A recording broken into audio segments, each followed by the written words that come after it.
ಕಾರ್ಯಕ್ರಮದಲ್ಲಿ ಶಿವನ ಮುಖೇಶ್ ಅವರು ನಮ್ಮೊಂದಿಗಿದ್ದಾರೆ.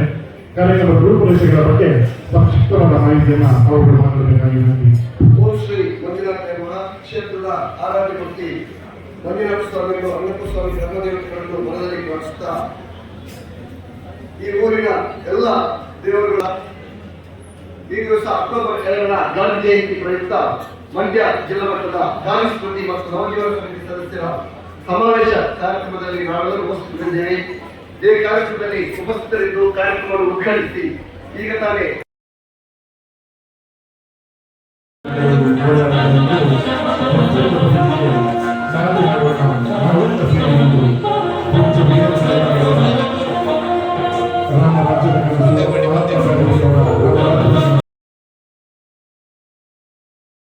ವೇದಿಕೆ ಇವರ ಸಹಯೋಗದೊಂದಿಗೆ ಇವತ್ತು ಗಾಂಧಿ ಜಯಂತಿ ಸಂಭ್ರಮಾಚರಣೆ ಮತ್ತು ದುಷ್ಟದ ಮುಕ್ತ ಸಮಾಜ ನಿರ್ಮಾಣಕ್ಕಾಗಿ ಒಂದು ಕಾರ್ಯಕ್ರಮವನ್ನ ಏರ್ಪಡಿಸಿದ್ದಾರೆ. ಈ ಕಾರ್ಯಕ್ರಮದ ವೇದಿಕೆ ಮೇಲಿರುವಂತಹ ಅಧ್ಯಕ್ಷತೆಯನ್ನು ವಹಿಸಿರುವಂತಹ ಹನುಮಂತಯ್ಯನವರೇ, ನನ್ನ ಸ್ನೇಹಿತರಾದಂಥ ಮನ್ಮೂಲ್ನ ಮಾಜಿ ನಿರ್ದೇಶಕರು, ಆಲಯ RPC ನಿರ್ದೇಶಕರಾದಂಥ ಚಂದ್ರು ಅವರೇ, ನಮ್ಮ ತಗ್ಗಡಿ ವೆಂಕಟೇಶನ್ ಅವರೇ, ಬೋರೇಗೌಡ್ರೆ, ಎಲ್ಲ ತಾಯಿದ್ರೆ ಹಿರಿಯರು, ಗಾಂಧಿ ಜಯಂತಿಯ ಪ್ರಯುಕ್ತ ಇವತ್ತು ಒಳ್ಳೆ ಕಾರ್ಯಕ್ರಮವನ್ನ ಈ ಸಂಸ್ಥೆ ಹಮ್ಮಿಕೊಂಡಿತು.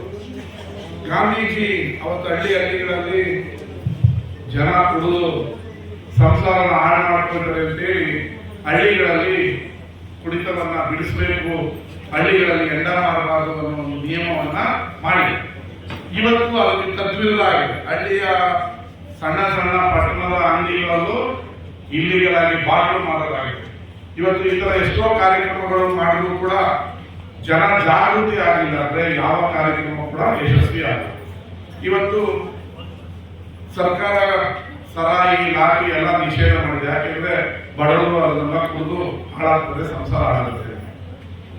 ಎಣ್ಣೆ ರೇಟ್ ಜಾಸ್ತಿ ಮಾಡೋದು ಕೂಡ ಇಲ್ಲಿಗಳಾಗಿ ಹಳ್ಳಿಗಳಲ್ಲಿ ಎಣ್ಣೆ ಮಾಡೋದು ಜಾಸ್ತಿ ಆಗಿದೆ. ನಾವು ಎಷ್ಟೇ ಕಂಟ್ರೋಲ್ ಮಾಡೋದು ಅದು ಕಂಟ್ರೋಲ್ ಆಗ್ತದೆ. ಹೆಣ್ಮಕ್ಳು ತಕ್ಕೆ ತಗೊಂಡು ಊರುಗಳಲ್ಲಿ ಮಾಡೋದನ್ನ ನೀವೇ ತಡೆಗಟ್ಟಿದ್ರೆ ಇದನ್ನ 100% ತಡೆಗಟ್ಟಬಹುದು, ಇಲ್ಲಾಂದ್ರೆ ತಡೆಗಟ್ಟೋದು ಆಗಲ್ಲ.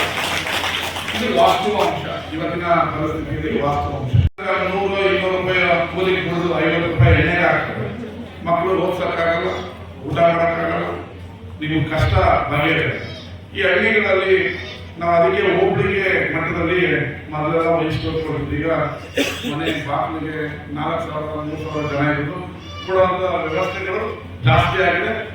ಅದರ ಜೊತೆಗೆ ದುಷ್ಟತೆಗಳು ಜಾಸ್ತಿ ಆಗಿದೆ. ಇವತ್ತು ಮಕ್ಕಳು, ಅದರಲ್ಲೂ ಕಾಲೇಜಿಗೆ ಹೋಗೋ ಮಕ್ಕಳು ಕೆಮಿಕಲ್, ಗಾಂಜಾ, ಅಫೀಮುಗಳಿಗೆ ದಾಖಲಾಗ್ತಾರೆ. ಇದನ್ನ ನೀವೆಲ್ಲ ಕಂಡುಹಿಡಿಬೇಕು. ತಂದೆ ತಾಯಿಗಳು ಅವನು ನಶೆಗೆ ಬಂದ್ರೆ ಯಾಕೆ ಬಂದ ಅಂತ ಕಂಡುಹಿಡಿಬೇಕು. ಇರ್ಲಿ ನಮ್ಮ ಮಗ ಏನೋ ಮಾಡ್ತಾನೆ ಅನ್ನೋದನ್ನ ತಾಯಿಯವರು ಲೀನಿಯನ್ಸ್ ಕೊಡಬಾರದು. ಇವು ಅವನ ಪ್ರಾಣವನ್ನು ಹಾಳು ಮಾಡುತ್ತೆ, ಸಂಸಾರ ಹಾಳು ಮಾಡುತ್ತೆ, ಮನೆ ಹಾಳು ಮಾಡುತ್ತೆ. ಇದನ್ನ ನೀವು ಮಕ್ಕಳು ಬರೀ ಎಣ್ಣೆ, ಸಿಗರೇಟ್, ಬೀಡಿ ಅಂತಿದ್ರೆ ಈಗ ಡ್ರಗ್ಸ್ ಈ ಸಮಾಜ ಬೆಳೀತಾ ಇರೋದಕ್ಕೆ ಜಾಸ್ತಿ ಆಗ್ತದೆ. ಅದನ್ನು ಕೂಡ ಗಾಂಧೀಜಿ ಏನಾದರೂ ನೀವೆಲ್ಲ ಗೌರವ ಕೊಡ್ತಿದ್ರೆ ಅದನ್ನೆಲ್ಲ ನೀವು ಮನೆಗಳಲ್ಲಿ ನಿಮ್ಮ ಮಕ್ಕಳ ಮೇಲೆ ನಿಗಾ ಇಡಬೇಕು. ಅವರು ಡ್ರಗ್ಸ್ಗೆ ದಾಖಲಾಗ್ತಾ ಇದ್ದಾರೆ ಇಲ್ವಾ ಅನ್ನೋದನ್ನ ಗಮನಿಸ್ಬೇಕು. ಇವತ್ತು ಮಕ್ಕಳನ್ನ 18-20 ವರ್ಷ ತುಂಬಿಸೋದೇ ಬಹಳ ದೊಡ್ಡ ಸಾಹಸ, ಯುದ್ಧ ಮಾಡ್ತಾರೆ. ಅವ್ರು ಎಲ್ಲಿ ಹೋಗ್ತಾರೆ, ಎಲ್ಲಿ ಬರ್ತಾರೆ, ಯಾರ ಜೊತೆ ಸಿಗ್ತಾರೆ, ಏನ್ ಮಾಡ್ತಾರೆ ಅನ್ನೋ ಕಂಡುಹಿಡಿಯೋದೇ ಬಹಳ ಕಷ್ಟ. ಆ ಮಕ್ಕಳು ಚೆನ್ನಾಗಿ ಓದಿಸಿದ್ರೆ ಅವ್ರು ಮುಂದಕ್ಕೆ ಬಂದ್ರೆ ನಿಮ್ಮ ಸಂಸಾರ, ನಿಮ್ಮ ಜೀವನ ಚೆನ್ನಾಗಿದೆ. ಬಡವ್ರ ಮಕ್ಕಳೆಲ್ಲ IAS, IPS ಗಳಾಗ್ತಾರೆ, ಇಂಜಿನಿಯರ್ಗಳಾಗಿ ಕೈ ಕೂಡ ಸಂಬಳ ತಗೊಂಡ್ಬರ್ತಾರೆ. ನಿಮ್ಮ ಮನೆಗಳಿಗೆ ಅದು ದಾರಿ ದೀಪ ಆಗುತ್ತೆ. ಇದನ್ನ ನೀವು ಗಮನದಲ್ಲಿಡಿ ಅನ್ನೋದು ನನ್ನ ಭಾವನೆ. ಇನ್ನು ಶ್ರೀ ಕ್ಷೇತ್ರ ಧರ್ಮಸ್ಥಳದ ವತಿಯಿಂದ ಹಲವಾರು ಸಾಮಾಜಿಕ ಯೋಜನೆಗಳನ್ನ ಮಾಡ್ತಾರೆ. ಇವತ್ತಿನ ಬೆಳವಣಿಗೆಗಳು ಎಲ್ಲರೂ ಕೂಡ ಟಿವಿಯಲ್ಲಿ ನೋಡ್ತಾ ಇದ್ದಾರೆ. ನಮ್ಮ ಸರ್ಕಾರ ಯಾರ ಪರವಿಲ್ಲ, ಯಾರ ವಿರುದ್ಧವಿಲ್ಲ, ನಿಷ್ಫಲವಾಗಿ ತನಿಖೆ ಆಗಬೇಕು. ಇವತ್ತು ಮಂಜುನಾಥನಲ್ಲಿ ಒಂದು ಶಕ್ತಿ ಇದೆ ಅನ್ನೋದಕ್ಕೆ ಚಕ್ರ ಯಾವ ರೀತಿ ವಾಪಸ್ ತಿಳ್ಕೊಂಡಿದೆ ಅನ್ನೋದು ನಿಮಗೆ ಗೊತ್ತಾಗ್ತದೆ. ಸುಮ್ಮನೆ ರಾಜಕೀಯವಾಗಿ ಕೆಲವು ಪಕ್ಷಗಳು ದೇವರು ಅಂತ ಜನರನ್ನ ಎಷ್ಟು ನೋಡ್ತಾರೆ. ಅವ್ರ ಸರ್ಕಾರ ಇದ್ದಾಗ ಯಾರು ನ್ಯಾಯ ಕೊಡಿಸಕ್ಕಾಗಿಲ್ಲ. ಇವತ್ತು ನಮ್ಮ ಸರ್ಕಾರ ಬಂದ್ಮೇಲೆ ಒರಿಜಿನಾಲಿಟಿ ಏನಿದೆ, ಯಾರು ಅದನ್ನ ಕುತಂತ್ರ ಮಾಡ್ತಾ ಇದ್ದಾರೆ ಅನ್ನೋದನ್ನ ನಿಮಗೆ ಟಿವಿಯಲ್ಲಿ ನೋಡ್ತಾ ಇದ್ದಾರೆ. ದಿನ ಅರೆಸ್ಟ್ಗಳು ಆಗ್ತಾ ಇದೆ, ಕೆಲವ್ರನ್ನ ಗಡೀಪಾರೇ ಮಾಡಿದ್ದೀವಿ. ಸುಮ್ಮನೆ ಕಾಂಗ್ರೆಸ್ ಸರ್ಕಾರ ಅವ್ರ ಪರ ಇವ್ರ ಪರ ಅಂತೇಳಿ ಸುಳ್ಳು ಅಪಪ್ರಚಾರಗಳನ್ನ ಮಾಡಿ ಯಾರು ಇದಕ್ಕೆ ಕುಮ್ಮಕ್ಕು ಕೊಟ್ಟು ಇಲ್ಲಿವರೆಗೂ ಬಂದಿದ್ರು.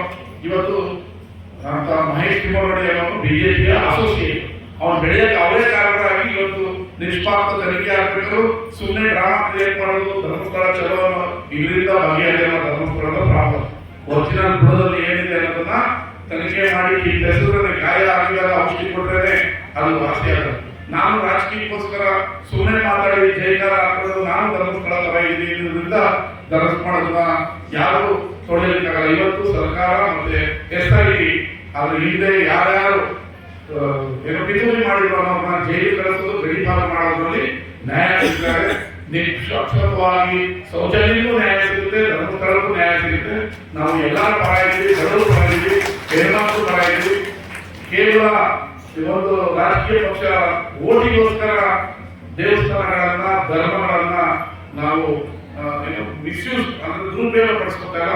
ಬಡವರಿಗೆ, ಹೆಣ್ಮಕ್ಳಿಗೆ ಮತ್ತು ಸುರಕ್ಷತೆಗೆ ಮೂರನ್ನು ನೋಡಿ ಹಿಂದೂ ಧರ್ಮಕ್ಕೆ 4ಕ್ಕೂ ನ್ಯಾಯ ಕೊಡಿಸುವಂತ ಕೆಲಸವನ್ನ ಮಾಡ್ತಾ ಇದೀವಿ ಅಂತ ಹೇಳಿ